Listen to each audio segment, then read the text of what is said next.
welcome you all to the 8th webinar on the teaching of English beyond borders. Let me extend my warm welcome to our guest speaker, Professor Sivakumar Sivasubramaniam from the University of West Cape, South Africa. He is here to deliver a very interesting talk on the use of poetry in the language classroom. I would also like to welcome our source of inspiration, the President of ELT Pune chapter, Professor Z.N. Patil.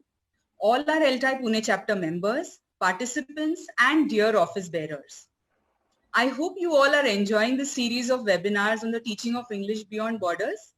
In case you've missed any, I would request you to go on to our official Facebook page, and if you like the page, you can definitely keep a track of all the programs in the future. This particular webinar is being organized by ELT Pune chapter and powered by Tolani Maritime Institute Pune. Tolani Maritime Institute, as you know, is located at Talegaon near Pune and is one of the leading institutes in South Africa offering training in maritime studies. They also offer programs like BTech in Marine Engineering, BSc in Nautical Science, Diploma in Nautical Science, and many such certificate courses. And I'm glad to share with you that for this webinar, we have more than 270 registrations from 15 states and 3 union territories in India itself, and several countries across the world such as Afghanistan, Pakistan, Nepal, Oman, Lesotho, Peru, Saudi Arabia, Iraq and Iran. I would like to inform you that the feedback link of this webinar will be shared in the question and answer session. You are requested to write your names correctly and make sure that you do not write it in full block. You are requested to write your questions in the Q&A section, which you can see on your screen. If you're watching us on Facebook, make sure that you post questions in the comment box. Thank you. May I now request my colleague Ashok, one of our office bearers, to introduce ELT Pune chapter. Over to you, Ashok. Thank you. Thank you, Pallavi, for this warm welcome. I hope I am loud and clear. Rahul, am I audible? Yes, Ashok, you are. All right. Yes. So, distinguished guest and audience, wonderful to have you all here. Thank you all so much. On behalf of the ELT Pune chapter, I would like to begin by rendering a very, very warm greetings to all of you on this pleasant evening. I'm very much honored to have been asked to introduce Pune chapter of the English Language Teachers Association of India, ELT. You all know that ELT was founded by the noted educationist, late Padma Shri S. Natarajan. ELT has been bringing teachers of English in India together through national, international level academic activities, and it is the largest association of teachers of English in the country with nearly 5,000 members. And it is an associate of the International Association of Teachers of English as a Foreign Language, UK, and the Teachers of English to Speakers of Other Languages. ELT completed 50 years in October 2019, and what a great fortune. ELT Pune chapter was inaugurated under the leadership of Dr. Z.N. Patil with a humble beginning. In fact, it was just a group of only a few teachers, but now it is one of the fastest growing chapters in India, reaching 200 members. Professor Sridhar Gokhale and Professor Prashant Sinha are the patrons of the chapter, and the chapter has proved to be one of the youthful and vibrant chapter under the far-sighted and incredible leadership of the president of the chapter, Professor Z.N. Patil, who constantly upheld the chapter to a great height. I would like to underline all office bearers and members of ELT Pune chapter for upholding the value of the teaching profession. This is the stunning attribute of Pune chapter. The chapter has been conducting workshops, training programs for students, teachers in collaboration with institutions like ELTs, COEP, Tolani Maritime Institute, so and so forth. And it is living up to its motto, reaching the unreached. And during this challenging time of pandemic too, the chapter has conducted several workshops virtually in collaboration with eMilta, Meet, ELTs. and the office bearers of the chapter have been invited by various national and international organizations to conduct sessions. So this was all about Pune chapter. Ladies and gentlemen, it is entirely our deep pleasure to introduce our renowned expert, Professor Sivakumar Sivasubramaniam. He is currently extraordinary professor and immediate past head of language education in the Faculty of Education at the University of the Western Cape, Republic of South Africa. He is also a National Research Foundation rated researcher in South Africa. Dr. Sivakumar Sivasubramaniam serves the editorial board of the Journal of English as an International Language as a chief editor, and has served the editorial board of Asian EFL Journal as associate editor for several years, both of which are two reputed international peer-reviewed journals indexed by Scopus. He has been a foreign language, second language educator for over 35 years now, and has taught English in India, Ethiopia, Thailand, Bahrain, Armenia, and UAE, and before relocating to the Western Cape in 2011. His research interests include response-centered reading, writing pedagogies, literature-based language pedagogies, constructivism in EIL, second language advocacy, narrative in language education, and text-based approaches to academic and social literacy practices. In fact, he has dual background in literature and applied linguistics, in addition to a PhD in ELT. His wide international teaching experience can provide the input, stimulus, and synergy for classroom and community-based research into the educational practices of reading and writing. It can lay the groundwork for vibrant, innovative approaches to language teaching. Ladies and gentlemen, without further ado, I am delighted to invite Professor Sivakumar Sivasubramaniam to enlighten all of us on the topic using poetry in the language classroom. Thank you so much. Over to you, Professor Sivakumar. Good afternoon, all my beloved ELT Pune chapter.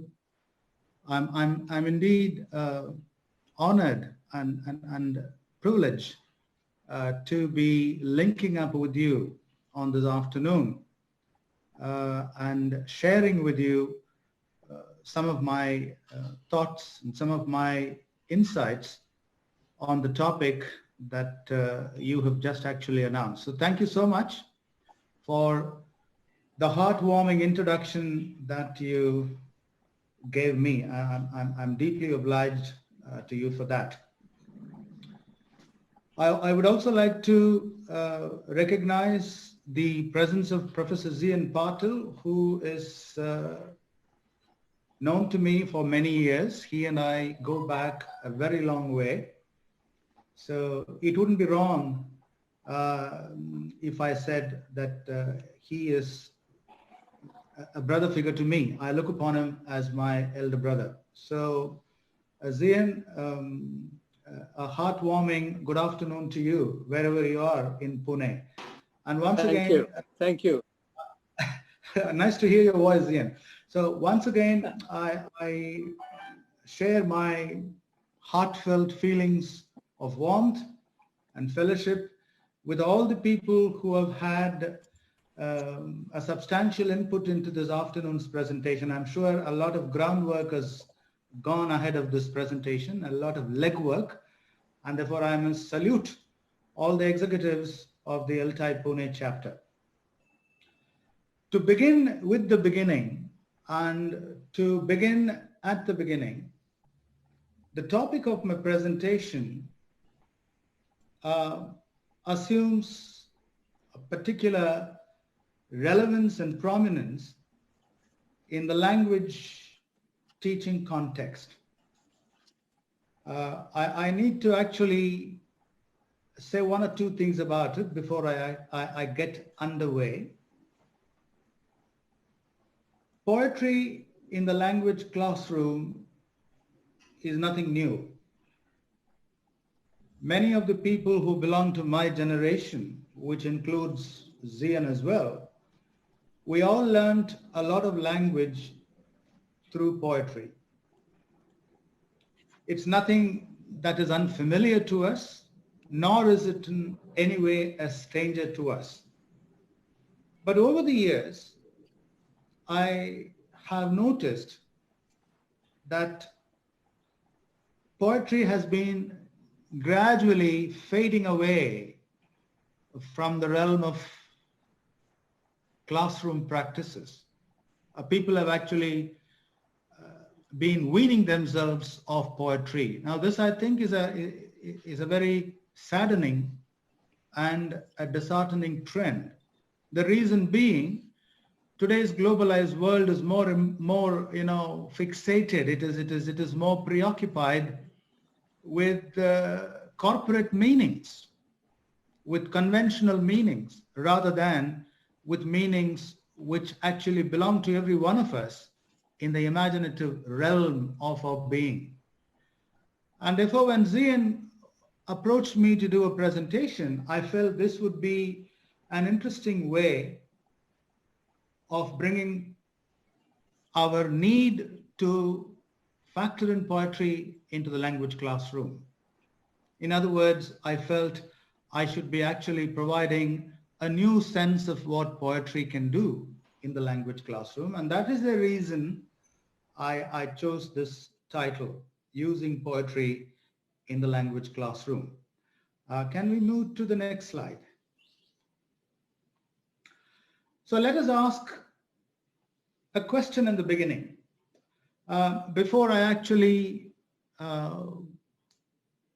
get warmed up into my presentation, I want all of us, it's not going to be you and I, it's going to be us.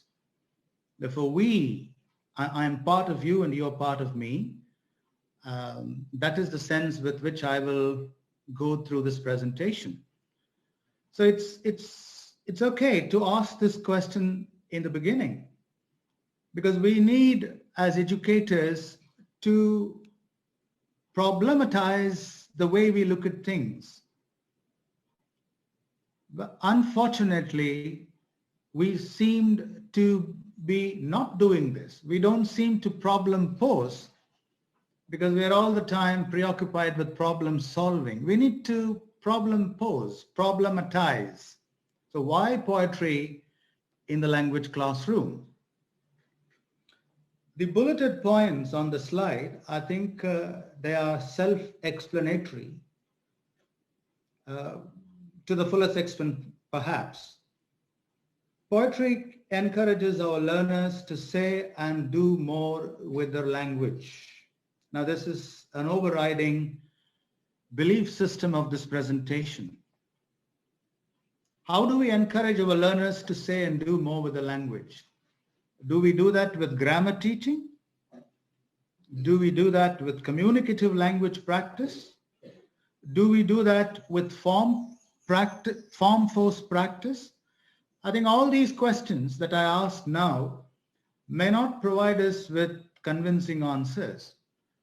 I want all of you and all of us to realize that 2 centuries of obsessive grammar-based teaching, form-focused practice, and followed by the so-called communicative language teaching, have reduced our learners to robots. I'm sure you will not have any problem in accepting the fact that a good number of our learners in the classroom have lost their feel for language because they have been time and again forced to see language through a grammar drill, or they are forced to see language through the so-called communicative language teaching miracle formula. My experience around the world confirms to the contrary. People who think they are grammatically competent, they are not performatively competent. Once you take them out of the grammar drill framework, they are unable to engage with language. Now, this is a serious problem, and I think this has very badly affected the current Google generation. skim reading, click-clacking on WhatsApp and social media has actually prevented our learners from having an emotional contact with the target language. We are talking about English. Whether it is a foreign language, whether it is a second language, the operating fundamentals and belief systems are the same, because these two have now borders which are continually blurring. So my beloved community who's there, please understand that grammatically oriented language teaching, communicatively oriented language teaching might perhaps give us all a sense of security, but does it really fulfill the educational functions of learning a language? Do we realize that teaching a language is in its own right an educational practice? It is the educational practice of teaching reading, teaching writing, teaching speaking, teaching listening. So when we say poetry, some of these grammar freaks, some of these grammar fanatics, they immediately say, no, we can't read poetry. I mean, who has the time to read Milton and Wordsworth and Tennyson and T.S. Eliot, blah, blah, blah.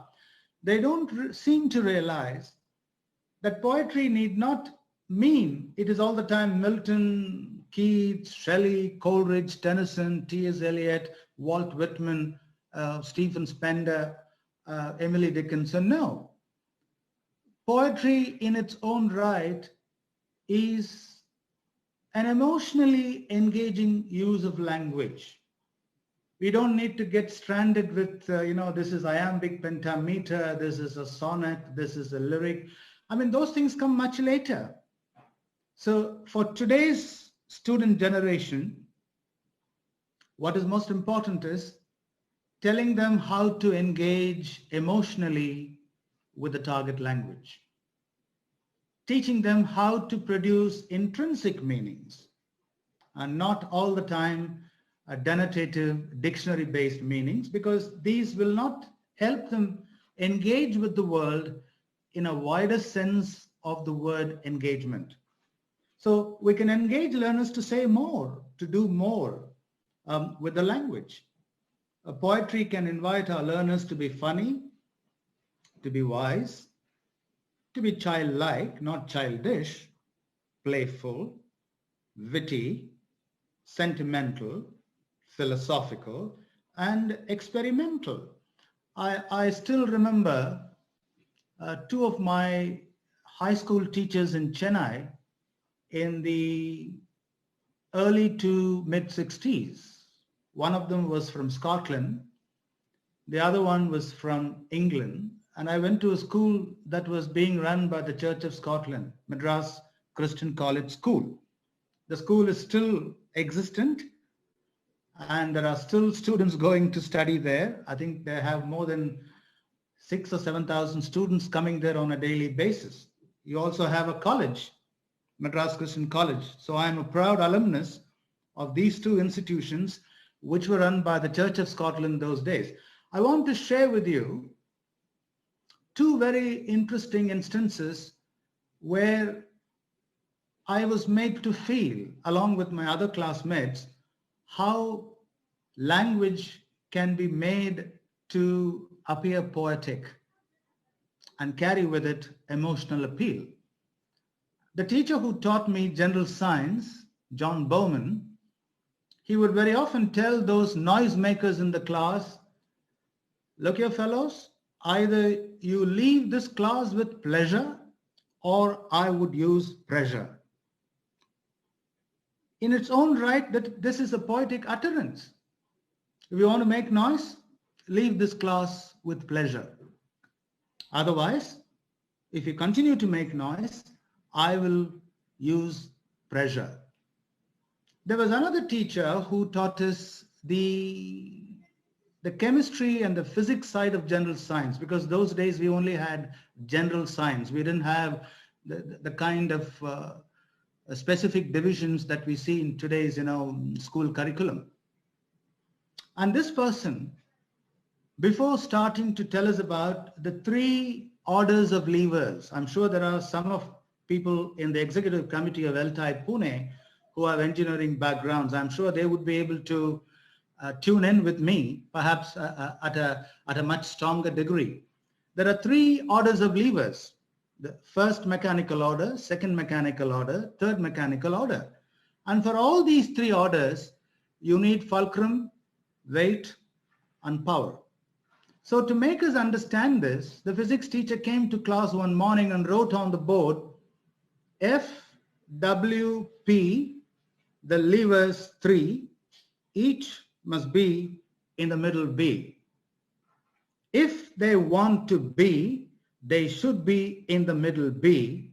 If not in the middle B, they will not be. It is still chiming in my mind as a man of 68 years of age. Now, this is poetry. It is only an uninformed, a misguided, a grammar freak of a teacher or a communicatively, swearing teacher would say, no, this is not okay.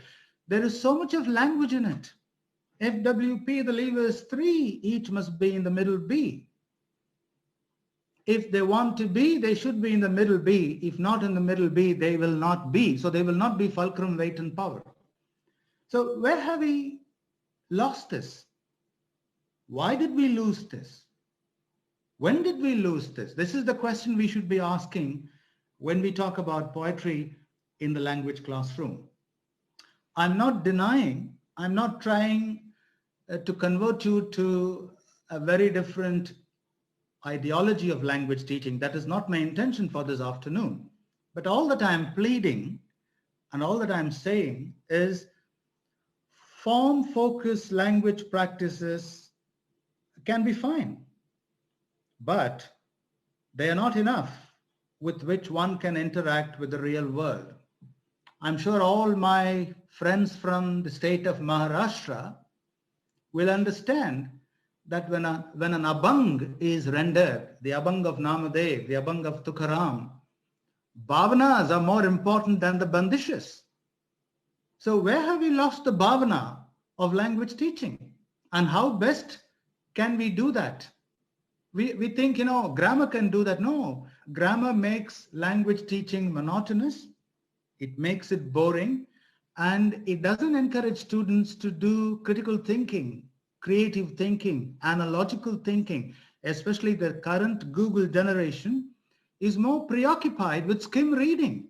So how do we expect our student communities to be able to read something in order to engage with the complexities of the text that they see, the complexities that you see in an engineering structure, in a court document, in a civil service application form.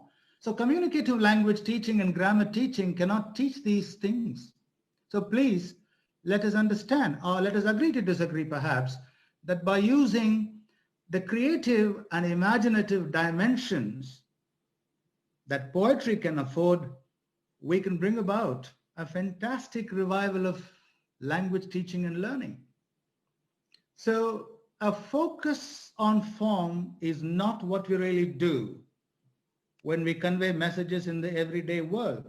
Just as my teacher told me in school, guys, if you make noise, leave this class with pleasure. Otherwise, I'm going to use pressure.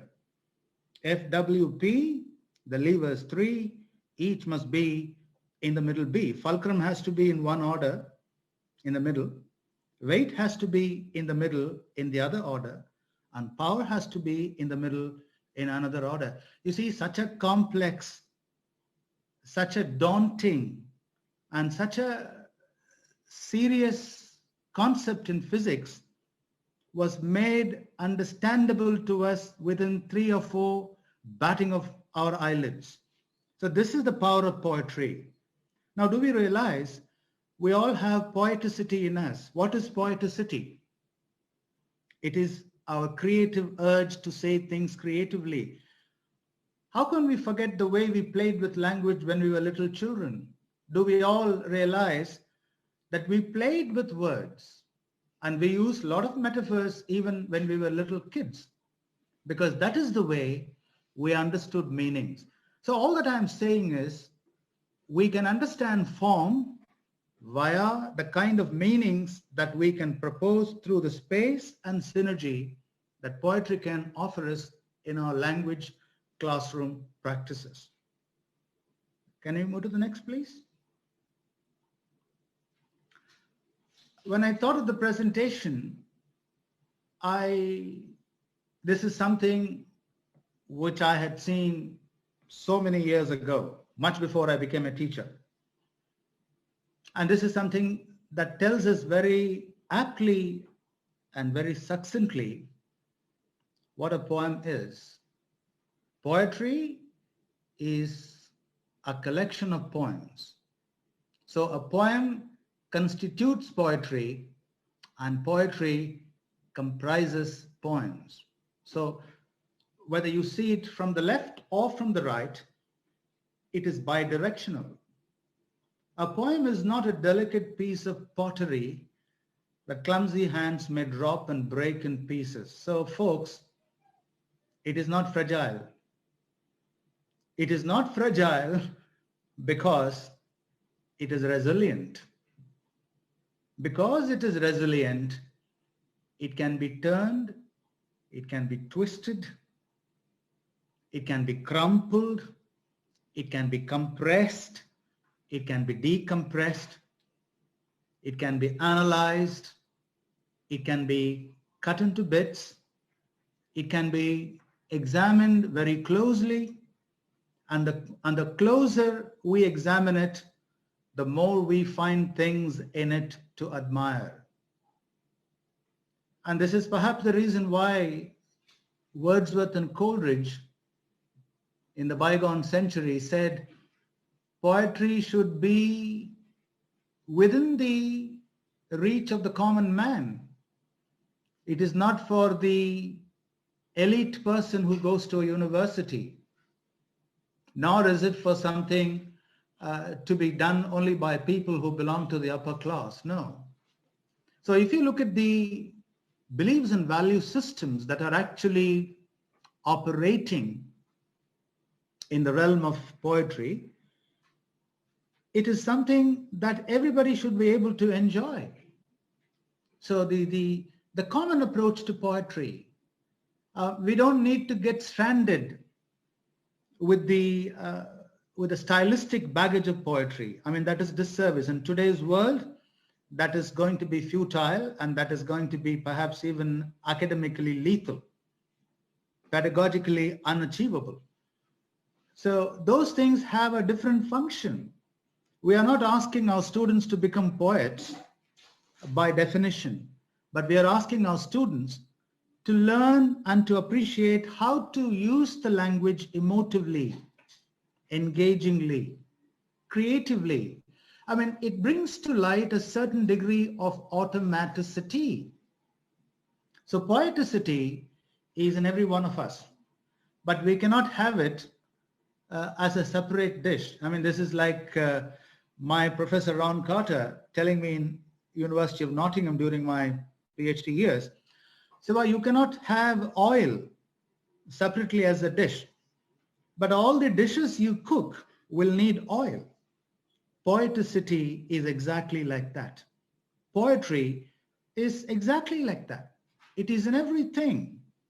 It is in all things, if only we had eyes and ears. Rightly, as poet Byron says, in very simple lines, there is music in the gushing of a rill, there is music in the sighing of a reed. There is music in all things, if only men had ears. The earth is the music of the spheres. My dear friends, this music that Byron talks about is nothing other than the poeticity that is in us. Do we really care to respect it? No, because we are caught up in the so-called ugly cross currents of material life, spending a lot of our time unproductively in the social media domain. and trying to use technology addictively. So where is the wisdom we have lost in knowledge? And where is the knowledge we have lost in our addiction to information? Folks, it's high time that we do a turnaround. And this turnaround will be easily, healthfully, and soulfully done by going back into that thing called poetry, poeticity in our daily lives. We don't need to say poetry is only for the classroom. If children can use this kind of a thing to play with language, they will understand realities far better. I don't want to shock you, but I must tell you, some of the so-called high-performing students, they are so addicted to their narrow view of learning that when they really come out into the big world and the big life, they are not able to cope with the challenges that they see because they are trapped in their own conventional practices. I keep telling my students and also my young faculty who I mentor, nothing is right, nothing is wrong. I mean, Paul Coelho, one of our great novelists, he says, even a clocked watch is right twice a day on a 24-hour cycle. So the idea of telling students, oh, this is right, this is not right, we are actually putting them in that kind of a blinkered horse's mindset. This is a disservice to education. I want people to understand poetry can make you far more secure than a grammar lesson. People want to teach grammar because they think they know the correct answer. The students don't know the correct answer. But folks, please understand, there is more to language teaching than simple present tense and simple compound complex sentences or subject-verb agreement for that matter. Now, these things are not taught. These things are caught. To be honest with you, I did not go through any grammar drills or any grammar lesson in my high school. I caught grammar. I was not taught grammar. And I think I follow that philosophy even to this day as a senior academic. Can you move to the next slide, please?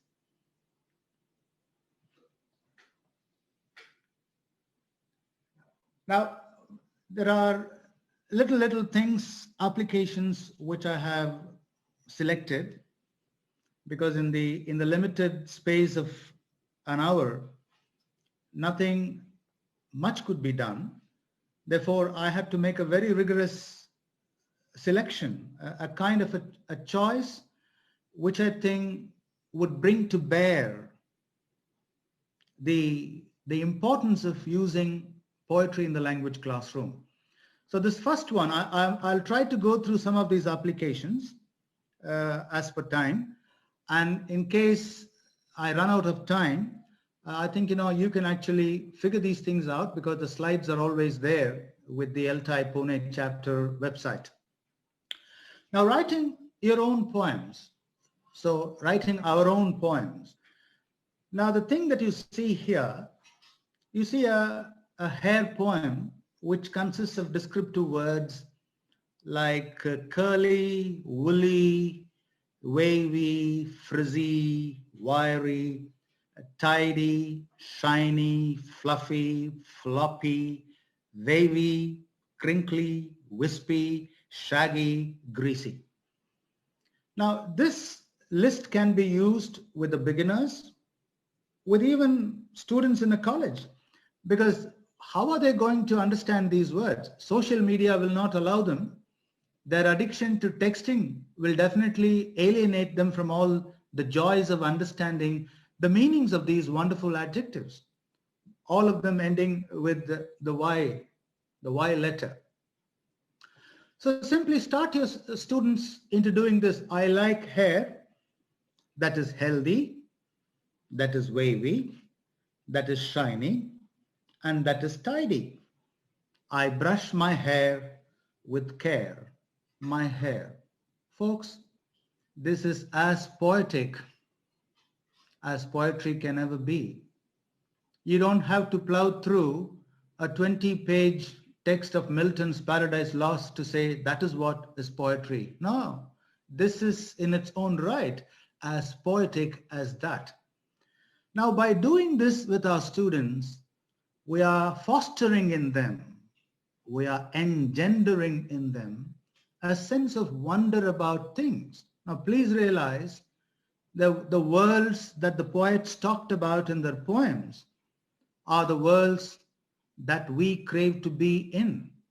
So if you imagine something to be true, that what is imagined to be true can be made true. This is very, very true. So I like hair that is healthy, wavy, shiny, tidy. And what do? I brush mine with care, my hair. Now let us try and do an opposite of this, an antithesis to this. I don't like hair that is woolly. I think today, most of our youngsters have become so self-conscious about their appearance. They seem to be spending hell of a lot of time about the way in which they look. It's not an unhealthy or a bad thing in itself, but then why don't they actually convey this through some emotive language? They're not able to do that. So I don't like hair that is woolly. I don't like hair that is frizzy. I don't like hair that is fluffy and floppy. I don't like hair that is wispy and crinkly. My grandmother does not like greasy hair. So I care about my hair because I want to brush it every day. My hair, I care about my hair. Now, can you see the poeticity of these folks? Absolutely simple, frightfully simple. And we don't need to stand before the class and say, look how knowledgeable I am and how ignorant you are. If we do that, our profession will go into extinction like the dinosaur. Especially with today's younger generation, we need to find novel and vibrant ways of engaging them with our capacity to generate emotionally appealing, emotionally enchanting language. And when it comes to that, there is nothing that can do it better than using poetry in the classroom. Similarly, now look at this next one, a spaghetti poem. Spaghetti has now become a very common dish. I mean, there were days when people would talk about spaghetti in Italy, but today we can see spaghetti all over the world, even in very small roadside stalls. When we drive in India on the highways, those fellows seem to be serving spaghetti. Whether you call it noodle, or whether you call it macaroni, or whether you call it, platicini, it's all the same. So a spaghetti poem. And the commonest feature of spaghetti is it should be chewy, labio dente, as people say in Rome. It should be chewy. It should not be sticky, and it should not be stodgy. It should not be pasty. So you have another set of poeticity there about the joy of eating spaghetti. I like spaghetti that is lengthy because I've seen children how excited they are when they see the lengthy spaghetti, wriggling between their lips and the fork, which is slightly right above the plate. So lengthy, I like spaghetti that is lengthy. I like spaghetti that is wormy. I like spaghetti that is chewy. I like spaghetti that is juicy. I like spaghetti that is spongy, because people in the later years, when they have dental problems, they're a little scared of eating spaghetti because they say it gets stuck in the teeth, especially when it is in that, loopy, coily form. So spongy, like the marshmallows that we eat. It's a delight. It melts in your mouth, spongy. I don't like spaghetti that is slithery. that is sticky, that is pasty. I don't like spaghetti that is rubbery. I don't like spaghetti that is salty. I don't like spaghetti that is made by Lucetti. It's an Italian given name, like Maserati, Lucetti. So I don't like spaghetti that is made by Lucetti. Why? It is slithery, it is sticky, it is rubbery, it is pasty, it is salty. So now you see, you have created a world of opposites, the music in that world of opposites being constantly reinforced by the way you use these adjectives. Folks, what is language minus adjectives and adverbs? Obsessive grammar teaching cannot help your students come to terms with the magic and color and charm and beauty of these adjectives and adverbs. It's only through this kind of manipulation of language in the classroom can anyone help the students come to terms with how these words mean so much. Each and every word listed here carries a phenomenal load of meaning possibilities. And you can ask them to take it out of this and use it in some other way. A lengthy rope, a loopy affair, it's a wormy idea, he is a slithery person, it's a chewy meal, you're a sticky person, your ideas are sticky. So this is the way we encourage our students to play with language, play with words. Can we move to the next one, please?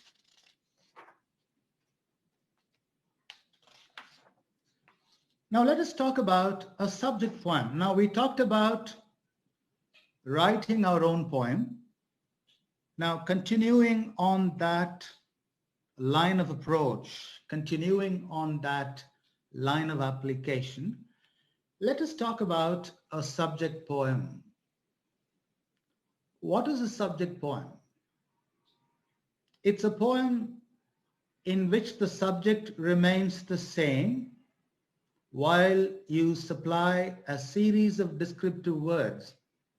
Now, do we realize when we engage our students, whether it is a high school classroom or a college classroom, we are teaching them various language functions which need to be understood emotionally, aesthetically, more than grammatically.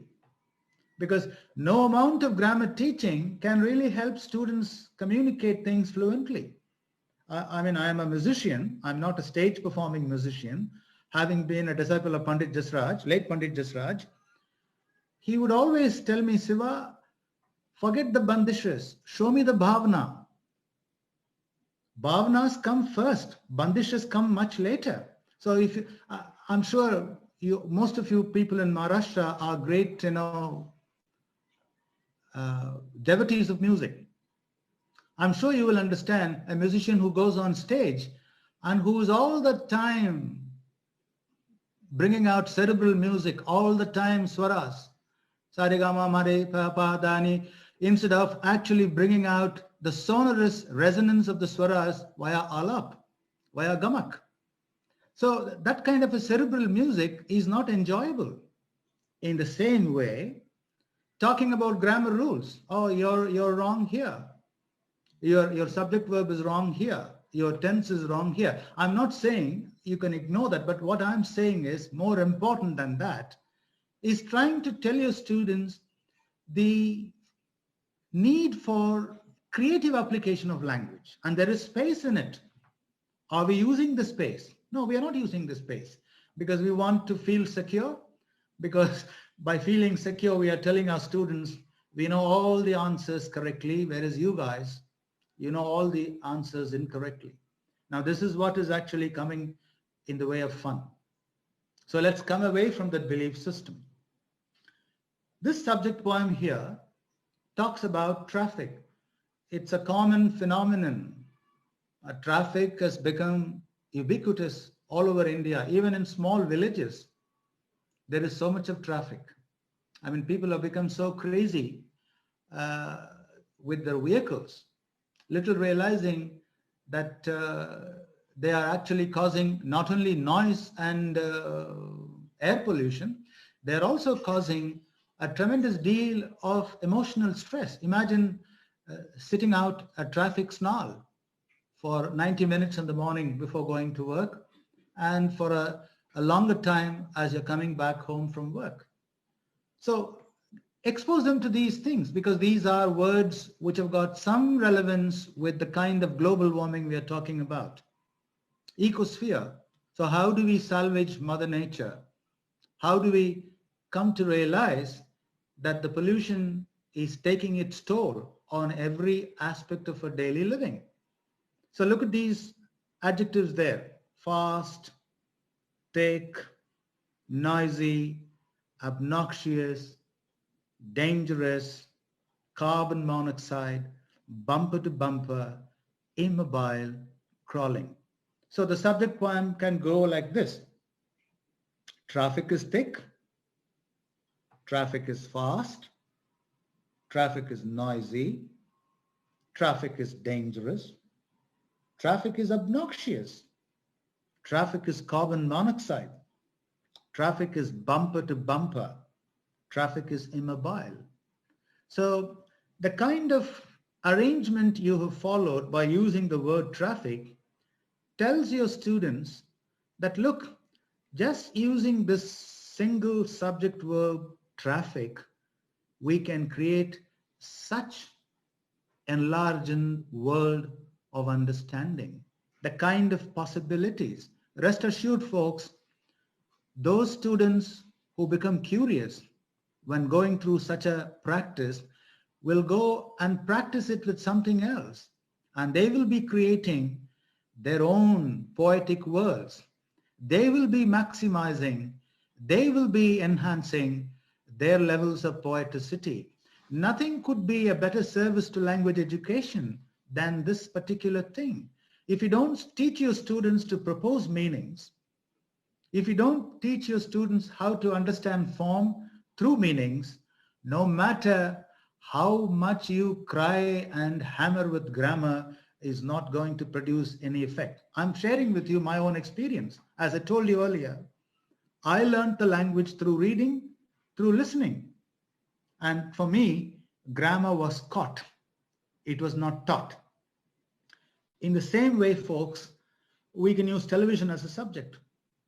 Television is noisy, television is boring, television is disheartening. You know, the kind of violence we see on television. A lot of bloodshed comes into a living room. Television is conflict. The kind of serials you see today in India. I mean, they invent problems in the family, and you see the brother plotting against his brother's wife. You see the mother-in-law trying to spell doom for his son-in-law. Is this the thing that we really need? Can we not use this opportunity to create something that is wholesome? So television is harmful.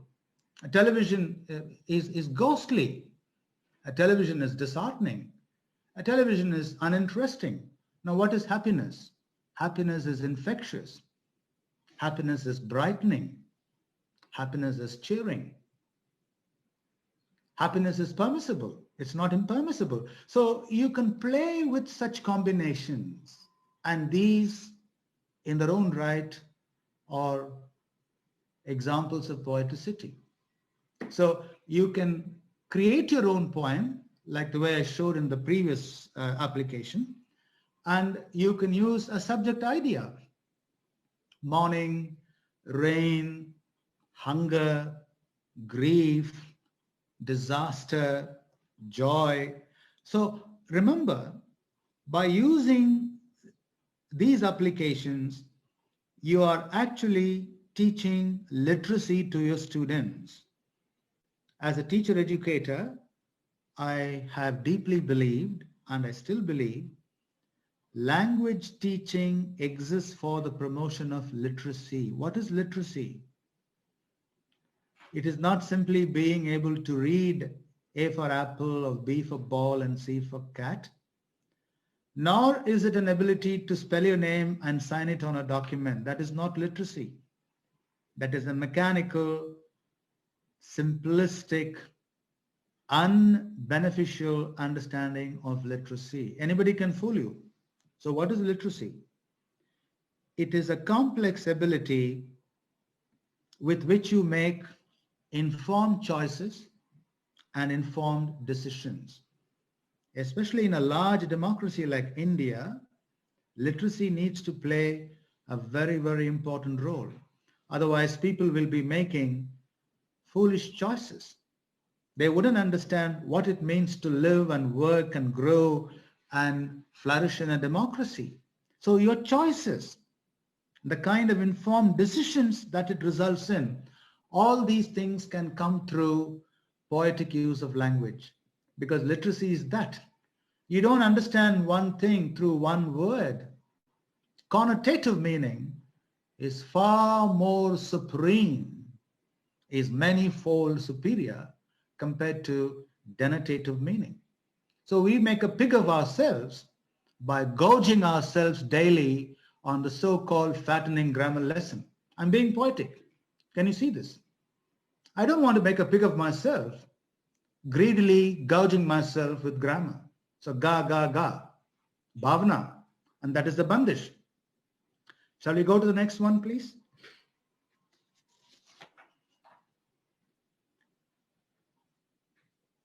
You can also use a poem as a model where perhaps you can play with a conjunction like because. I don't want you to label this as because this is something which we all learn. Everybody learns the word because very often, not drilled and taught through formal classroom exposure. Because, why? Now giraffes, they are a marvel. There is something uniquely charming. There is something incomparably graceful about them. And this is a poem written by Mary Ann Hoberman, a poet of our current times. So we can compose a poem using because as the first word, following that with the various attributes and the attractive characteristics of this animal. I like giraffes. Ask me why? It brings in conversation in the class. It brings in a dialogic atmosphere in the class. I mean, you know, very often teachers stand before a class and bark like a magistrate, angry magistrate in a court of law. You're the criminal, you did this, you did that, I'm going to hang your neck. I mean, that's not education, folks. That is what I call academic terrorism, pedagogical terrorism. We need to come away from that. We need to enjoy what we are doing. Only then can we infect our students with the feeling of enjoyment and relish. So let us go through this because. I like them, ask me why. Because they hold their heads so high. Do we hold our heads so high? Not necessarily in pride, but because of the kind of noble things that we think and do. The good things that we do. Oh, you can hold your head high, Siva, because you've been doing all these things very well. So they hold their heads so high. Their necks stretch to the sky. Now stretch here gives a hint of flexibility. If you're rigid, you break. If you're flexible, you stretch. Because if you're not able to stretch, then you get tensed. Many of the smart cars that the Japanese make today, they don't break. Even when there is a head-on collision at a speed of, let us say, 80, 90 km per hour, they don't break into bits like the other cars. They use their resilience technology that the car becomes a kind of a cocoon. And the persons inside it, they don't suffer any fatal injuries. So this is very typical of the giraffe. It can stretch its neck to the sky because they are quiet, calm, and shy. Giraffes do look shy. Not like the camels, but giraffes do have a sense of shyness in their face when you look at them closely. Because they run so fast, they fly. Now, this is actually incredible of giraffes. If you see the National Geographic documentaries on wildlife series, you will see giraffes running so fast. And one wonders how, being so tall, they are able to run so fast. They run perhaps as fast as a deer, as a buck. I mean, it's amazing. I mean, it's a miracle watching them run. They run so fast, they fly. It looks as though they are flying. It looks as though they have wings that they have taken off from the ground because their eyes are velvet brown. Look at the sheer grace in that combination of velvet and brown. It's not brown alone. It's like somebody saying, this person has more of chocolate in his face and less of milk. Look at that one. That person has more of milk in his face than chocolate. Complexion. A balanced mix of chocolate and milk. But here, we are talking about a mix of velvet and brown. It's amazing, isn't it? Because their coats are spotted tan. Because they eat the top of trees. They don't destroy the tree. Can you see their environmental sensitivity? They don't destroy the tree that they feed on. They only eat the top leaves. In India, I don't know how many of you are familiar.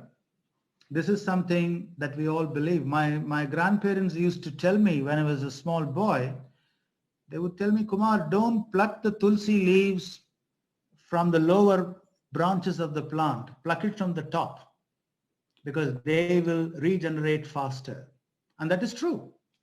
So if you only pluck the top leaves of the tulsi plant, folks, this is world knowledge. This is world view, trying to accommodate as many things possible in your world view. World view is not a single punctuation mark. A world view is an ever-expanding canvas. It is an ever-enlarging portrait where lots of things go into on a daily basis, on an hourly basis. So they eat the tops of trees because they have knobbly knees. Knobbly knees. Knobbly, knotted, knobbly, protruding. That is why I like giraffes. Now, an application like this can also be used with college students where we are talking of complex concepts, whether it is social sciences or whether it is engineering disciplines, we can use them. And what is happening here is you're telling your students that, look here, guy, you understand the world through cause and effect scenario. I failed because I was all the time playing on the social media. I failed because I did not do my homework. I failed because I had no love of learning. I failed because I had bad habits. I failed because I missed many lessons. I failed because I played the fool. So cause and effect scenario. That's the way you can expand on this. Remember, poetry can really give our students a wholesome, a salubrious worldview. And that is the best remedy for killing bigotry. I think there's a lot of bigotry in the world today. People have become awkwardly aware of the religion. They have become awkwardly aware of how different they look. Instead of celebrating the difference, instead of being open to all forms of spirituality, people are being divided along the lines of religion, along the lines of the beliefs, along the lines of their material status. So we need to transcend all these barriers created by who? By our blessed politicians. So politicians would definitely like you and me to be unthinking individuals. They would like you to be ignorant, because if you start posing questions And if you give them the feel that you can think for yourselves, they are not going to have peaceful nights because they will be threatened. They will feel insecure. This is the nature of politics all over the world, my dear friends. No country is an exception. Therefore, we people who are in the field of education, we need to make sure that we have our antithetical dose of practice on a daily basis. We are educating students for a future world. And how do we do that if we don't teach them how to think for themselves and how to use their imagination in shaping and structuring their worldview? There should be no bigotry. There should be no racial inequality. There should be love of learning. There should be love of life. There should be love of nature. There should be love of all good things. There is music in all things if only men had ears. Because when Byron wrote these very simple lines, feminism was not a very hot agenda. Probably if he had written today, he would say, if only men and women had ears. Therefore, folks, poetry is an excellent way of promoting a solid, a sensible, and a healthy worldview. Can we move to the next one, please?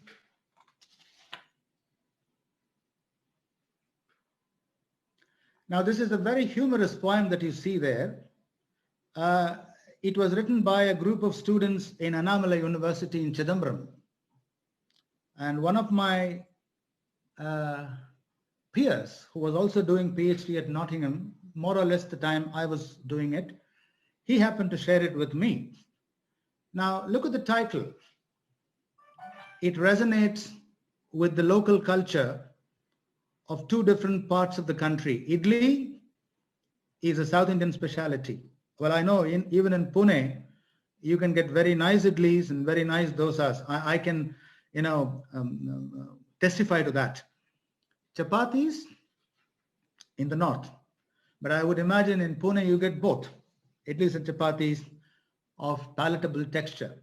Now, can you see, by using this, you can teach vocabulary opposites. I and you. That's a very interesting dichotomy. So you can see the kind of blanked out points in these lines. You need to do this to make your students think.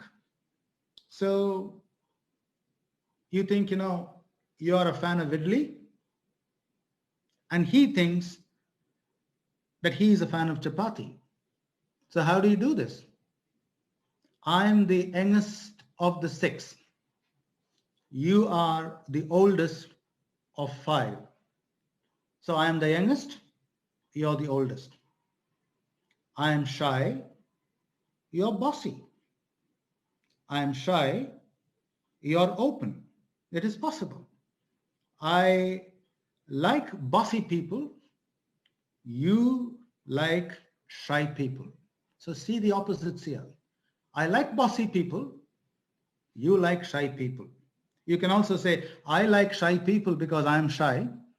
You like bossy people because you're bossy. Can you see the frequent space and synergy that kicks in as you start playing with these words?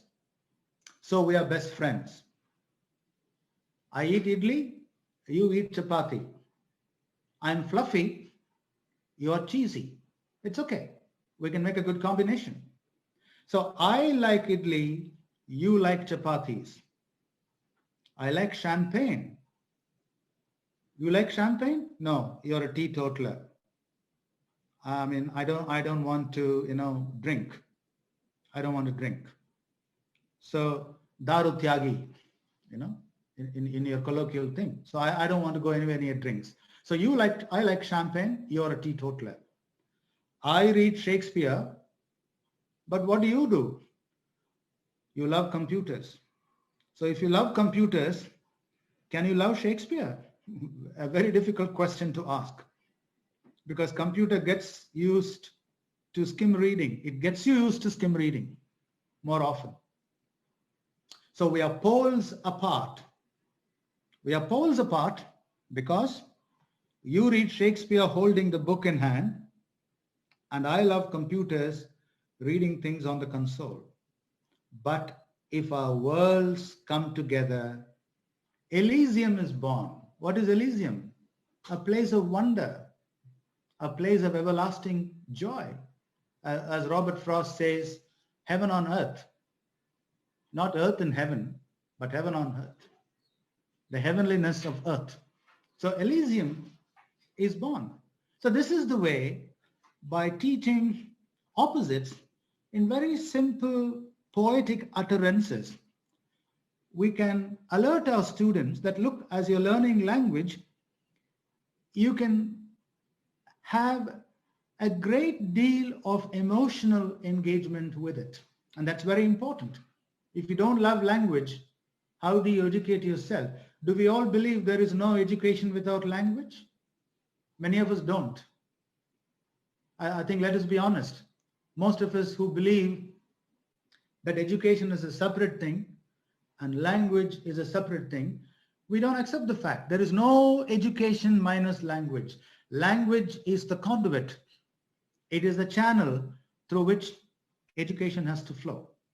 Therefore, folks, by teaching such opposites, by following the kind of patterns I've shown in these applications, we can make our classroom a world of poetry. Very simple, easy to understand, and it can be complex as well. You can complexify it as you move along, bring in other things. Compare a Toyota with a Ford. Compare Pune with Nagpur.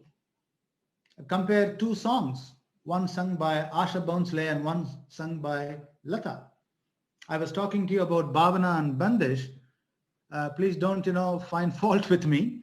I'm a great fan of Asha Bhonsle because her son, Hemant Bhonsle, was my student in Rishi Valley School. Long, long back. Going back nearly, how many years? Nearly 41 years. And whenever I listen to her, what my Guruji, Bapuji, Jasraj told me, Bhavanas come much before Bandishes. Bandishes become important because of Bhavana. Minus Bhavana, these Bandishes are just lines which carry no impact. Therefore, folks, by being poetic and by using the kind of simple to practice applications I have pointed out so far, we can create a world of joy. A thing of beauty is a joy forever. And it is very easy.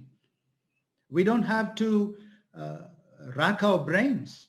We don't have to pluck our hair to do that. It is so simple, frightfully simple, incredibly simple. Can I move to the next one, please? Now, this is an expansion of that application, and it is very easy to follow through. Now you can see how you can expand on this. I am young, you're old. I read books, you read comics. I hate football because I think it is violent sometimes. You love football. I live in the West, you live in the East. I write letters, but you write emails. I remember birthdays, you forget birthdays all the time. I mean, there are some of our friends who will say, happy birthday to you, Siva, after 2 months have gone after the birthday. I mean, I understand the cares of the world, the stress that we go through in today's life sometimes, makes us forgetful. Yeah, I've had in the past some of my very close friends calling me 2 months after my birthday and say, happy birthday to you, Siva. I would ask, which world are you in now? My birthday got over 2 months ago, but anyway, better late than never. God bless for your gesture. So folks, this is the way you teach your students comparison and contrast. Comparison and contrast is very important in all disciplines of learning. Good and the bad, acceptable and the unacceptable, bad and good. So happy mixture of opposites, paradoxes. That's also comparison and contrast. There are many things which are true, but they are ugly. We are not happy to accept them. There are many things which are not true, but they look so beautiful. We are so happy to take them, adapt them, accept them. So folks, comparison and contrast, cause and effect, and various complex applications which we batter on a daily basis to cheat through grammar patterns can be far easily achieved through the kind of applications I'm pointing out to you. Unfortunately, I don't have the luxury of time to be expanding on this into far more complex and complexifying applications, but I'm sure you're all gifted. You're all very thoughtful, and you're all experienced language teachers who can give pause to your thought after the presentation and expand on this, read beyond this. Can we go to the next one, please? Preposition poems. Water, water everywhere, but not a drop to drink. A very famous line from Coleridge's Rime of the Ancient Mariner. I believe that. I don't know how many of you are familiar with that. Now, can you see the poeticity of these three lines on the top? I think it's a very common thing in a place like Bombay, if you're living in any one of those low-lying areas. During the monsoon season, water takes hold of your living room. There is water down the stairs. There's water under the door. There is water in the street. Now, in the blank spaces that you see in those lines following these three lines, you can use all kinds of prepositions. There is water on the ceiling. There is water on the wall. There is water in the bedroom and water in the hall. There's water on the stair. Whenever daddy takes a bath, there's water everywhere. Now look at the punch in the last two lines. I mean, it's a frightening scenario. The whole house is being flooded and the water level seems to be rising alarmingly, but you're trying to bring in a sense of humor there. So what happens? When daddy goes to bathe, he uses so much of water that water from the bathtub flows down. It seeps through the ceiling. It comes on the wall. It comes into the bedroom. It comes into the hall. It floods the stair. I mean, this is a very, very witty way of looking at a reality. But what is witty can sometimes be horrifyingly, shockingly true. I was talking about worldview. So this can actually fit into that kind of a scheme of thinking. Can you move to the next one, please? Quality of pattern. This is a very, very, very important line of thinking. I mean, you say certain things in an imperative tone. I want babies that will live for a lifetime. Very often we say children must be seen and not heard. Why not? Children should be heard and not seen. Why don't we reverse that? I mean, it's possible. We can turn our realities topsy-turvy. And in every act of turning it topsy-turvy, we can find the synergy and space for proposing new meanings, new possibilities. I want babies that will live for a lifetime. It's an exhortation, it's a commitment, a worldview. I don't want to silence their souls. They should scream, they should shout, they should giggle, they should have fights, they should dirty their hands and legs. So what? I don't want them to be seen and not heard, which means I want to see them. They are a sprightly spectacle. They are edible heaps of joy. I want to see them. I want to hear them. I want them to be heard. I want them loud and proud. Benjamin Zephaniah is a very well-known poet who writes such childlike verses. I want babies that will live for a lifetime. I don't want to silence their souls. I don't want them to be seen and not heard. I want them to be heard. I want them loud and proud. So this is a celebration of childhood. This is a celebration of children. Child is father of man. Were we not children once upon a time? Today we are all adults.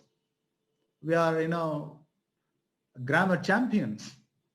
But where did we come from? We all came from that particular stage called child. Child is father of man.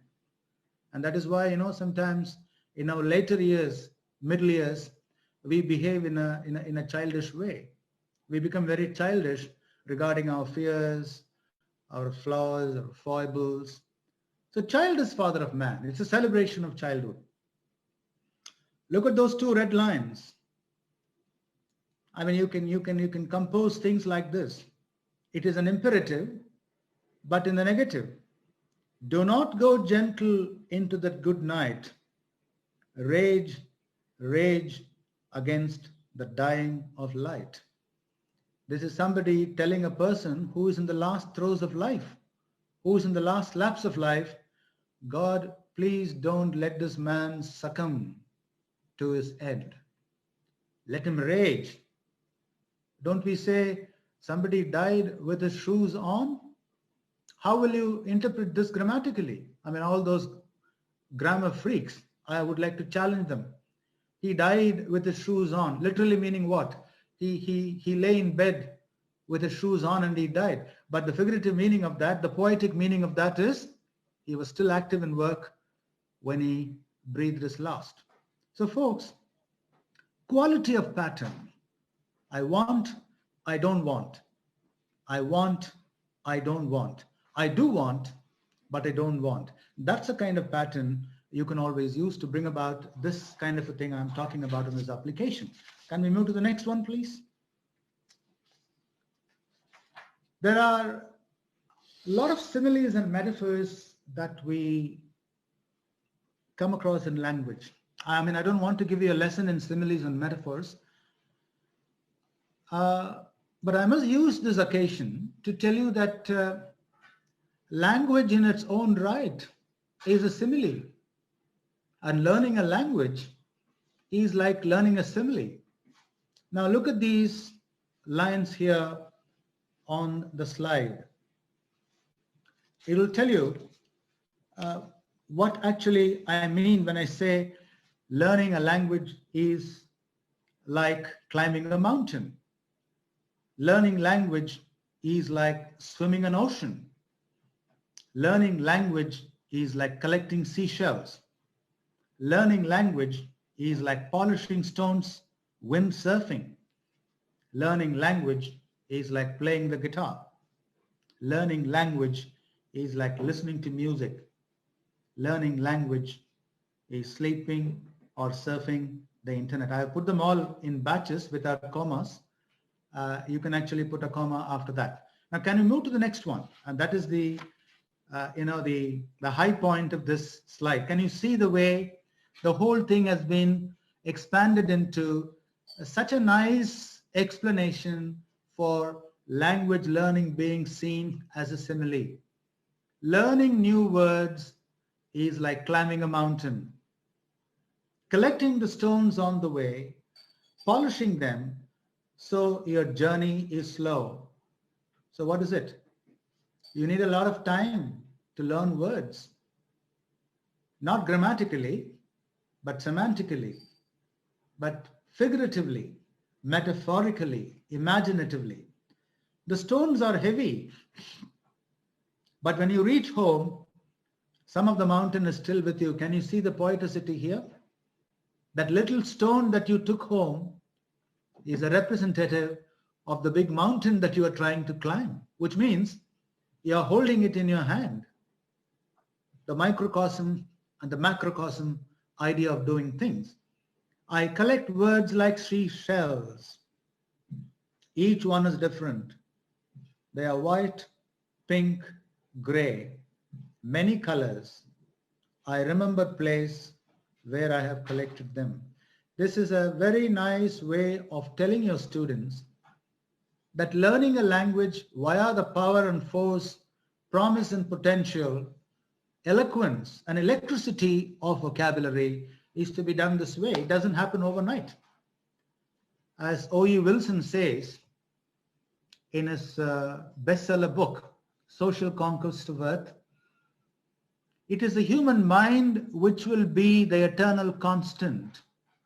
No robot, or no computer can ever surpass the power of the mind, because it is the mind that creates things through the use of language. So folks, the mind is able to do this because of its inherent poeticity. Chomsky is a stupid man. I call him stupid. I have no compunction in calling him stupid because he made a mess of language teaching. He didn't even realize for the batting of an eyelid that everybody will use language in his own creative ways. Do we really speak the language in the way our grammar teacher teaches the language to us? Do we always sing a raga in the same way the swaras are taught to us? We expand on that. We are all the time at the deep end of application, which is the poetic side, the creative side, the applicative side, the affiliable side of language use. Therefore, folks, people who swear by simple present tense and subject-verb agreement now need to give themselves a huge pause for thought. They may be great grammar teachers, but they must ask themselves the tough question: to what extent has this made my student a thinking individual? Do we want students who would think creatively and who would live creatively, understanding their role as responsible citizens? Or do we want idiot learners who would parrot everything that is being taught to them mindlessly, heartlessly, and without any sense of emotion? I don't think we would want the second category. And that is not the aim, the larger aim of education. Can we go to the next one, please?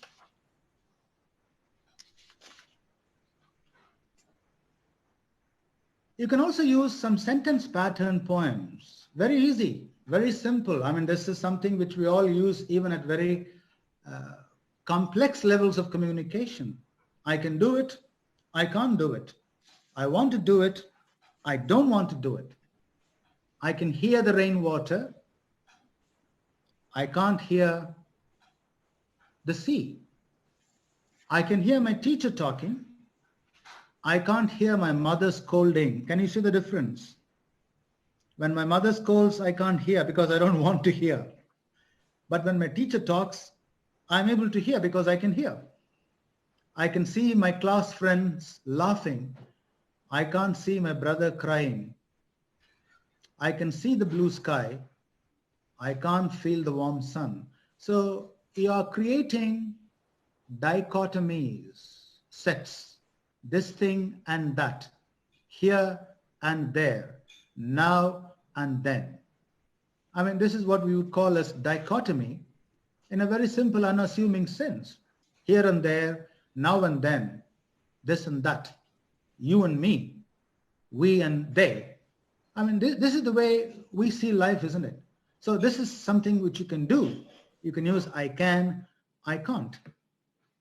I want to look at everything, but not to look at lonely places. I want to hear about everything, but not to hear about lonely people. I want to talk with everyone, but not to talk with unfriendly people.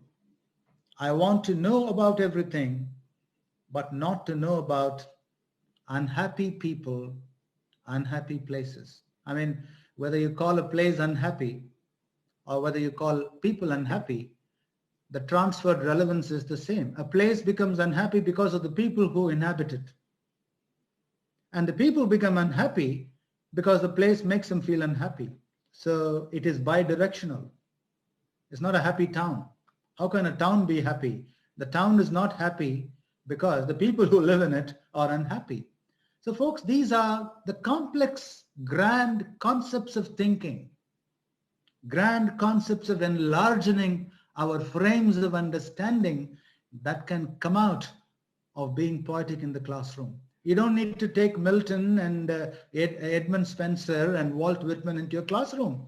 Take these simple applications, fling them open, play with them, and you will see the kind of qualitative educational change that is beginning to accrue. Please understand, educational change is a glacial process. It is not instant coffee. It is not 1 minute Maggi noodle which you can fix within 3 minutes and savor. It'll take ages to accrue. As Tennyson says in Ulysses, I am a part of all that I have met. It's a time-consuming process. Many yesterdays, thousands of yesterdays, hundreds of yesteryears have gone before I became what I am me today. Now, that is the most important perspective we need to carry with us when we are in the teaching profession. And if we don't do that, we are doing our profession a great disservice. We will be creating monsters and dinosaurs, man-eaters and murderers, because we have never given them the room to understand how emotion functions in the world of living and learning. Can we go to the next one, please?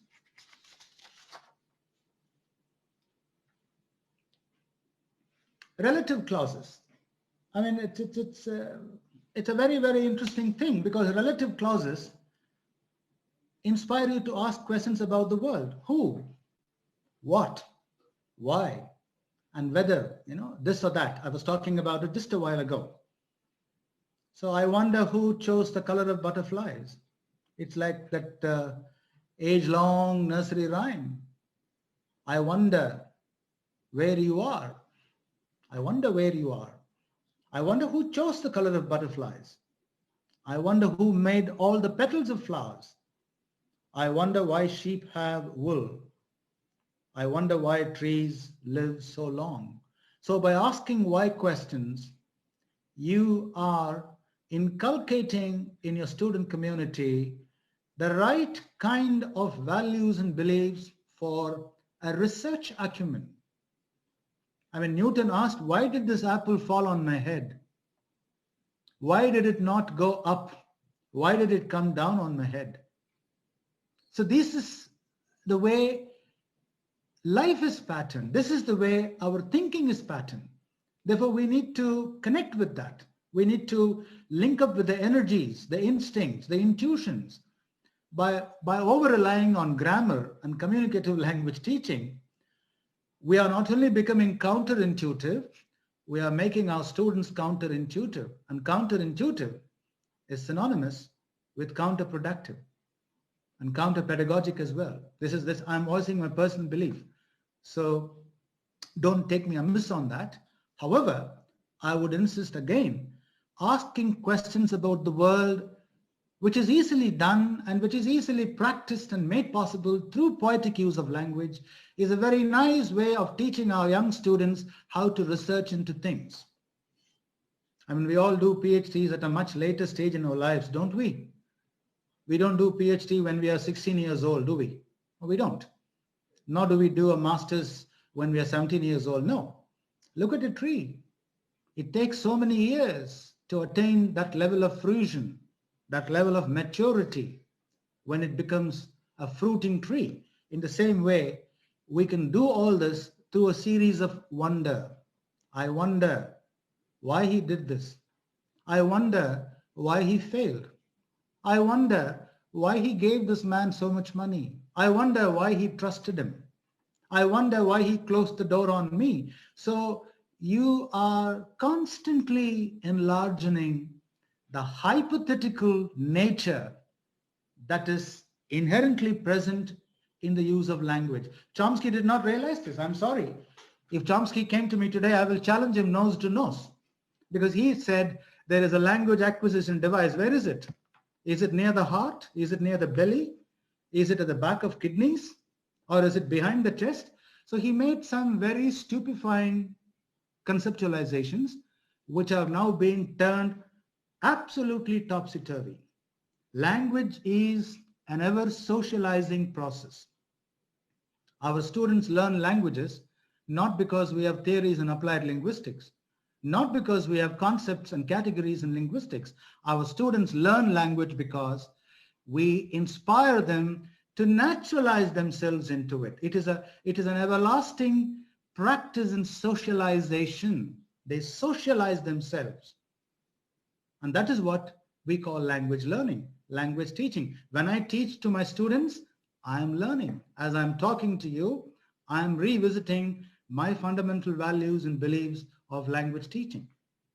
So I wonder why poetry is so important in the language classroom.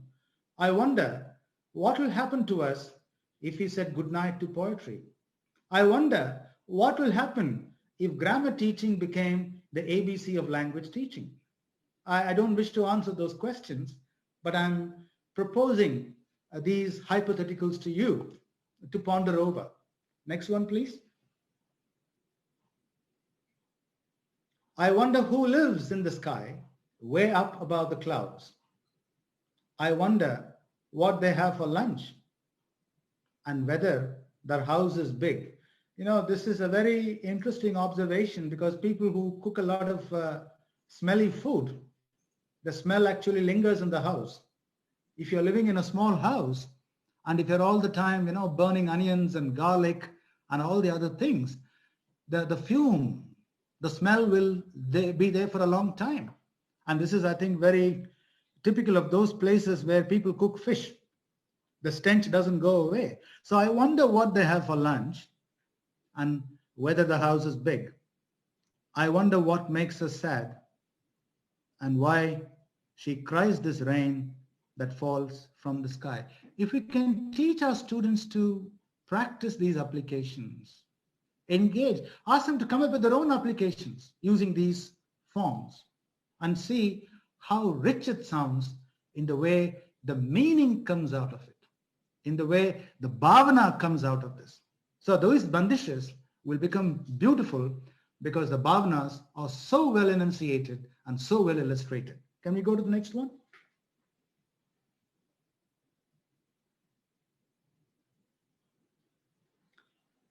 I just want to share with you a poem which 23 classmates of mine and I wrote together when I was in grade 8 in Chennai Christian College School.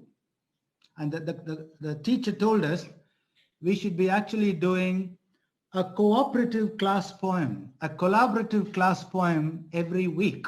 So every Friday afternoon from 2:15 to 3, that is when we had our English language class, he would come and say, look here guys, you're all now going to compose a class poem. He would split us up into groups and we would all work. At the end of 30 minutes, we would actually recite different poems that we worked as groups.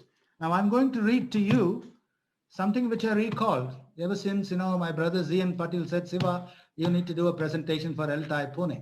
I said, okay, I need to show something that is very novel and which could perhaps be equally vibrant as well as being novel. The poem which I wrote with my classmates. You guess who it is addressed to. Guess the subject. He stands and sighs on the step. He walks and talks to heads and hands. He swings and sings on the aisle. He pinches and punches notes. He whistles and waves at standees. His bag jingles and jangles with coins. Who is he? He is my conductor, my bus conductor. He goes on and comes back. He goes on and comes back. I still remember the bus conductor who used to be there on the bus whenever I took it in the morning to go to school. City bus in Chennai, those days. Very comfortable, not crowded. The conductor had all the time to joke, laugh, make a wisecrack, share a proverb. It was such a joyful experience, and that experience, the memory of that experience is vividly imprinted in me even today. He goes on and comes back. Whistles and waves, jingles and jangles, pinches and punches, swings and sings, walks and talks, stands and sighs. Can you see this? Very simple. And this is in its own right a poem. And this is what we presented to the class teacher. And he gave us a prize at the end of the month. This is the best poem that this class has produced. It was actually written. Those days, we didn't have the so-called sophistication of this high tech. We all wrote it in hand. in different colors, in big prints, and then we put it up on the school notice board on the corridor. So folks, minus poeticity, what is left in us? Eccentricity, sterility. That's very important. We are wise, but we are filled with sterile wisdom. By using poetry, by taking risk with poetry, we become optimistic. But that optimism has madness in it, and that madness is creative madness. So jingles and jangles, stands and stares, walks and talks, swings and sings, whistles and waves, comes on, comes back, goes on, goes back. So in closing, I would like to evoke some famous lines from Charles Tomlinson from his poem Tramontana at Lerici, which is actually a way of summing up the prevalence, the promise, and the permeation of poetry in the language classroom. You can see the image there. Leaf dapples sharpen, emboldened by this clarity, the mind of artificers would turn prismatic. A prism, as you all know, my dear colleagues, my dear friends, it takes in a colorless ray and transforms it into a colorful spectrum of rays. The human mind, not the brain. Brain is not the mind. Brain is only the gateway to the mind. So the human mind is like a prism. It actually watches the world around it. You can see what are dapples? Sharpening shadows of leaves, branches on the ground. Dapples on the ground on a moonlit night. Dapples on the ground on a spectacular sunny day. Now these are things which we need to cherish, which we need to observe, which we need to remember. Leaf dapples sharpen, emboldened by this clarity, the mind of artificers would turn prismatic. So you are an artificer. How are you an artificer? I wonder why you are an artificer. It's very simple, sir. Because my mind is a prism. It transforms the colorless ray of grammar hammering into a colorful ray of promise, and into a colorful ray of participation, into a colorful ray of creative experience. So let there be joy. Poetry in the classroom is a thing of beauty. Therefore, it will be a joy forever. Thank you so much for listening to me. And I would now like to respond to your questions, your comments, your criticisms, if there are any. So thank you so much. That was a great presentation, Siva. It was indeed a very mesmerizing, hypnotizing experience. Listening to you was a great feast. It's all your inspiration, Zian. It's your synergy. Thank you so much. It was great. Simply fantastic. Unforgettable.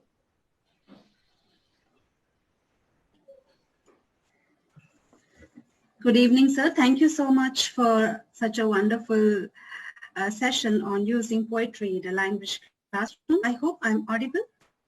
Yeah, of course Yes, you're you audible. Yes. Okay. I would like to discuss some of the major takeaways from the session. Someone has rightly said that literature is nothing but what was oft thought but never so well expressed. A good piece of literature involves the best use of language, and hence it can be used as an example to teach language. We are highly indebted to Professor Sivasubramaniam for conducting this enriching workshop on how language teachers can use poetry in their language classroom. Our usual experience is that the use of poetry as a tool is often neglected in the language classroom. Dr. Subramaniam made us realize that poetry indeed is a very valuable resource that teachers can exploit to arouse curiosity and interest among students due to its musical quality. He first illustrated how we can motivate our students to say and do more with their language by using poetry effectively in the classroom. He explained the limitations of teaching form-based language and communication-oriented activities in the classrooms, and actually explain how using poetry in the class can make our students ready to use the language in the real world. In addition to this, we understood that using poetry in our language classroom can help us hone both logical and emotional faculties of our students. He illustrated this with the help of some poems. Our students can actually learn how to use language emotively and creatively if we expose them to the use of some good poetry. We also learned how to linguistically analyze a poem and appreciate the creative use of language in it.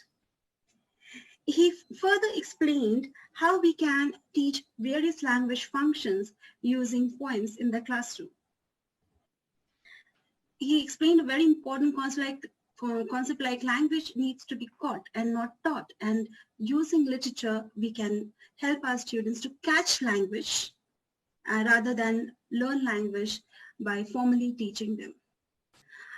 In my opinion, the major takeaway from this session is students can face life, their future better if they have some exposure to literature. Thank you, sir. Thank you so much for this wonderful session. With this, we'll go ahead with the question answer session. I'll read the questions for you. Yeah.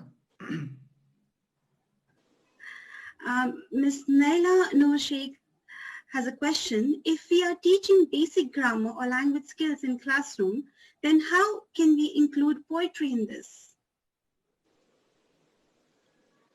Thank you first of all for the wonderful and for the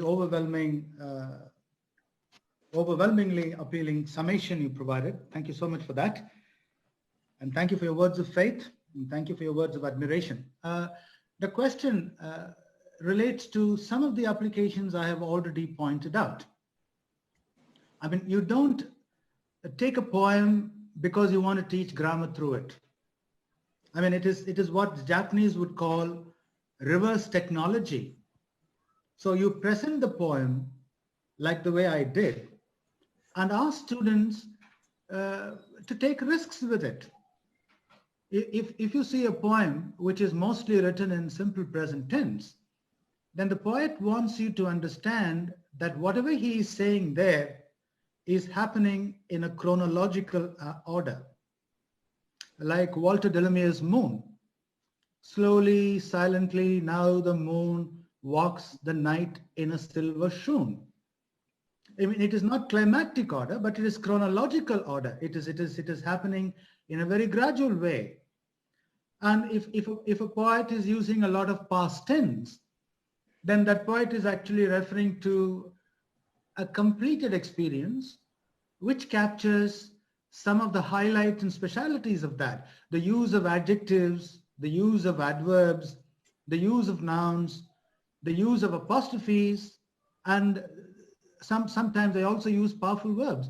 Therefore, we should not present a poem with an obsessed belief that it is going to be a lesson in grammar. That will be unfruitful. It'll be a thankless job. We need to present the poem in the kind of applications that I have demonstrated in my presentation, where you are exposing the students to the various textures of the poem, the contours of the poem. Now, like you say, I can and I can't, you can say, I didn't, I didn't, I do, I didn't, I did, I didn't, I was, I wasn't, I would, I wouldn't. So you can bring in models, you can bring in perfectives. Therefore, you just need to do a little bit of thinking before you go into class. And I would say, don't over prepare your lessons with the focus on grammar, because you need to loosen up yourself. I mean, it is like people calling one another sir in India. I mean, we need to decolonize ourselves. And how do we do that? By being loosened up. We don't go to class because we want to teach this grammar item. We go to this class to say that, look, I'm going to have some fun with my students. So this is one way of doing it. The kind of leads I have provided in this presentation can be very helpful, because 90% of the presentation washes back to some very salient, some very, very substantial grammatical elements, which are of course seen in a poetic way. I hope that response should help. Thank you, Dr. Subramaniam. Now we have one more question from Talat Raza Khan, Ms. Talat Raza Khan.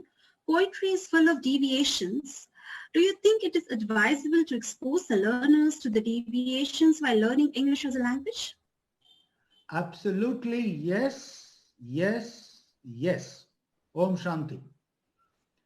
If people don't understand what is deviation, they will think that they're all standardized people. I asked some of my PhD students, who are doing PhD under me, I asked them, are you a typical Congolese? Are you a typical Kenyan? Are you a typical Australian? Am I a typical Indian? Is there anybody in the audience, including the ELT Pune chapter, who can say, Siva, we are typical Indians? No. There is no archetypical Indian. There is only a deviant Indian, because there are so many things that go into the making of what we call as something. Now, deviance is very important, because that is where the heart of creativity resides. That is the epicenter. That is the epicenter. That is the epitome as well of creative use of language. So if people are all the time told subject verb agreement and simple present tense and all those things, they will think language is only that. It is by observing the deviance will they understand that language is an ever enlarging, ever expanding, ever complexifying construct. Therefore, expose them to deviance. Now, deviance is one way of saying looking at things differently, divergent thinking. 2 centuries of convergent thinking have only made us all into grand fools, glorified idiots. So we got to come up from that mindset. Let us practice divergent thinking. As the famous Russian social psychologist says, practice centrifugal meanings, not centripetal meanings. Centripetal meanings move towards a centralized, unified way of understanding. It doesn't do any good. India is a very diverse nation. Many different languages, many different cuisines, many different cultures. So we need to find out centrifugal meanings, how we move away from the center, proposing a plurality of meanings that is possible only through deviation. The deviant language of poetry is more important than the conventionalized language that we teach our students, and our students start parroting it. What is the next question? I hope this helps. Yes, thank you, sir. We have one question from Ms. Asmita Zala. Nowadays, students are not much interested in learning poetry, especially high school students. How to divert their interest in poetry learning? I mean, you need to incentivize it by various ways. I mean, that is another conversation. But fundamentally speaking, we need to tell our students that, look here, guys, you can learn better language. I mean, you should just ask them, okay, you all think you're good in grammar. Can you talk about a topic on the spur of the moment? I mean, this is something that we all went through in our high schools, impromptu speaking. Many of our students today, in spite of getting, 87, 98, 99.99 in English, cannot do that. I'm challenging that. I'm happy to feel the challenge. They will just stand there like a silent idiot. Please don't mind my language, because they don't know what it means to be fluent. So where is the language minus fluency? I'm not denying accuracy is any less important, but accuracy minus fluency is sterile. It's futile. So we need to teach our students that they should know how to use language fluently. And in that regard, poetry becomes very interesting. Select poems where there is alliteration, where there is rhyme, where there is personification, where there is assonance, where there is dissonance, one line creating an idea that is opposite to the other through sound patterns. So make them sensitive to these aspects. Now, these aspects a grammar lesson cannot teach. Only a human teacher can teach these lessons by following a certain process of shifting focus from those things. So that is absolutely necessary with our current. You see, it's a corrupting and a corrupt generation of students we are dealing with, and that's what the technology has done. So many students think if they can use a computer, if they can go on social media, they are great. But when they reach adulthood, they will be frozen with fear because they would realize that they are unable to feel about something. They are not so able to think about something, and grammar cannot help them at that stage. So it is better now we take charge of their academic destiny and tell them that, look here guys, I have been there. You take me as an example, and if you want to use language creatively and to think well and to become a better human being, this is your recipe and this is your practice. And that is the moral responsibility of the teacher. If the teacher doesn't have the courage to do it, then I think the teacher is failing in her or in his responsibility. There is one question from Narasimha Gomatham. At present scenario, teachers don't find time to interact with students and encourage them to think creatively to write poems, since they are bound with syllabi and working days. I think 220 working days for an academic year will not be sufficient for a classroom teaching beyond the syllabus. How to overcome this problem, sir? You see, this is a question which needs to be seen through the politics and the policies of language education in India. I mean, I understand. I mean, my sympathies goes out to him. My heart goes out to him. However, there is no meaning in wringing our fingers and say, look how helpless I am. Look how, victimized I am. There is no sense in that. So within the restrictions that we are pushed into, we need to find some wriggle room. A 40-minute lesson, if one can spend about 15 minutes interacting with students, why should a teacher go there and shout like an angry magistrate all the time?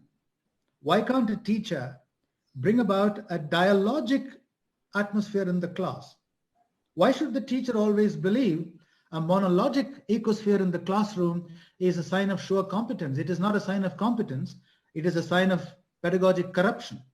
The policymakers are happy because they know that you're not going to think, you're not going to make your students think. At the end of the year, they will write exams, they will pass or fail, and the wheel will keep turning on. So we don't want that kind of social order. So we need to take I work 40 hours a week. At this stage, I'm 68 years old. As an extraordinary professor, I do 40 hours, but I still have time to engage in all these things. So we need to live with the problem, find openings through which we can wriggle out and create some space, some latitude and some longitude for such actions. To keep saying that, we work 220 days in a year, we don't have time to do this. No education policy maker anywhere in the world is going to come and say, look, I will allow you 100 hours for creative thinking. I will allow 50 hours for interactive. We got to factor those things into our daily practice of teaching. And we need to find ways of doing it. There isn't a particular way of doing it, but there are different ways of doing it. And we all learn to find solutions by living with the problem. Stay with the problem. And then see how your resilience can find out little ways for you to wriggle out and create space to do that. We have to engage our students in creative interaction through language teaching. That means this particular person who posed the question will need to do some soul searching, will need to do some introspection. How can I make my teaching more interactive? Is it classroom fronted? It is monologic?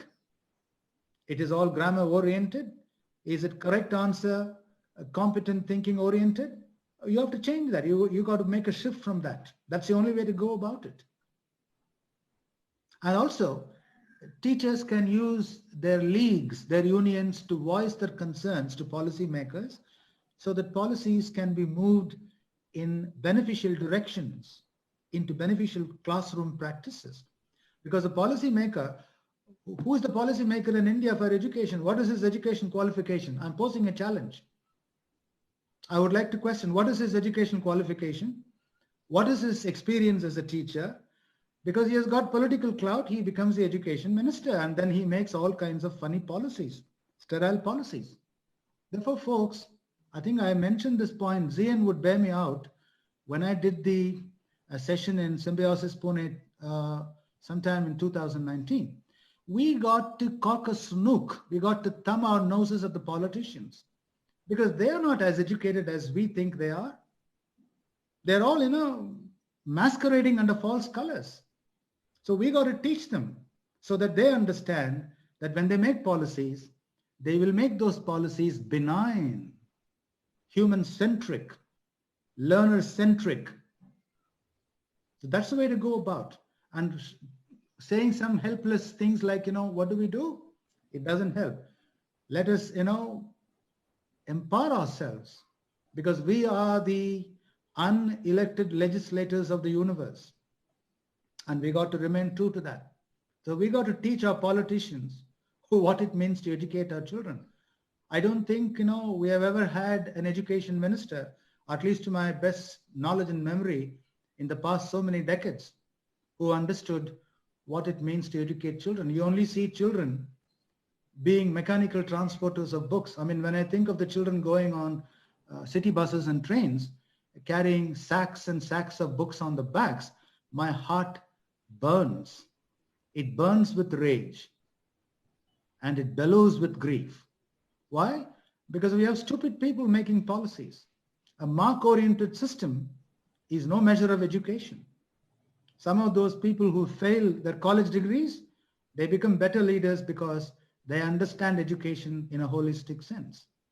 Therefore, this person who posed the question should take this as a challenge, live with it, and find out various ways of finding solutions for that.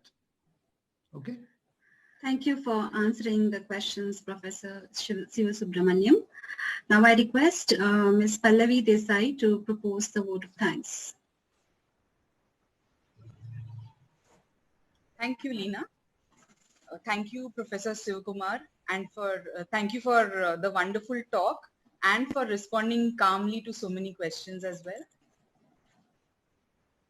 A picture speaks 1,000 words, they say. Can we quickly capture the moment in a photograph? I would like to request everyone to switch on their cameras for a memorable photo.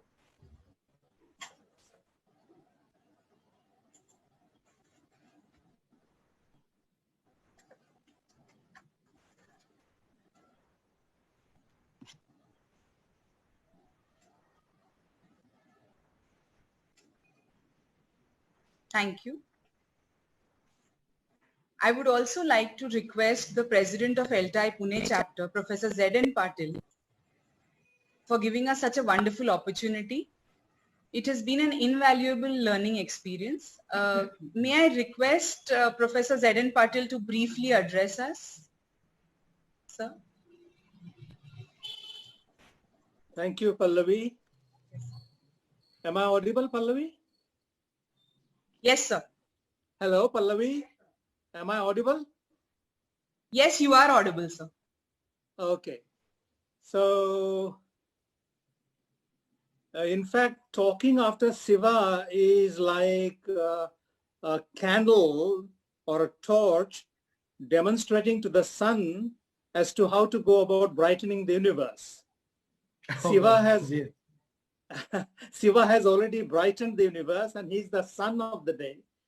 And I am like a candle, and we have known each other for years on end. We happen to be members core committee members of an organization called English Scholars Beyond Borders.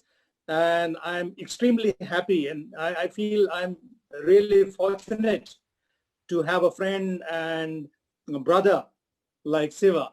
So it's a difficult task to say a few things about anything for that matter, especially poetry, after Siva has done a wonderful job anyway. But let me say something. This is just an addition. There is poetry in the ticking of the clock. There is poetry in the beating of the heart. There is poetry in the crest and fall of waves. There is poetry in the opening and closing of the eyelids. There is poetry in our breathing in and breathing out. There is poetry in the vertically written split words in a poem written by E.E. Cummings. And the poem goes like this. He splits the words, right? And he has written this poem on human loneliness in the form of a falling leaf. A leaf falls loneliness. That's the poem. Only this much is the poem. And the poem has been composed in a vertical manner. There is a word for this. Siva, I don't remember the word. I've been trying to recollect the word. I think it's something like hieroglyphic, Yes, or hieroglyphic, or something like that. Yes, hieroglyphic. How do we pronounce it? Yeah, what you said is correct. Hieroglyphic. So the poem has been composed, the poem has been composed in a hieroglyphic way, in a vertical manner, and the poet splits the words falls, loneliness, right? So it's a huge comment on the loneliness that all of us face, especially in the modern times, in the absurd times. So there is poetry everywhere, all around us. And I remember a few lines by E. Cummings.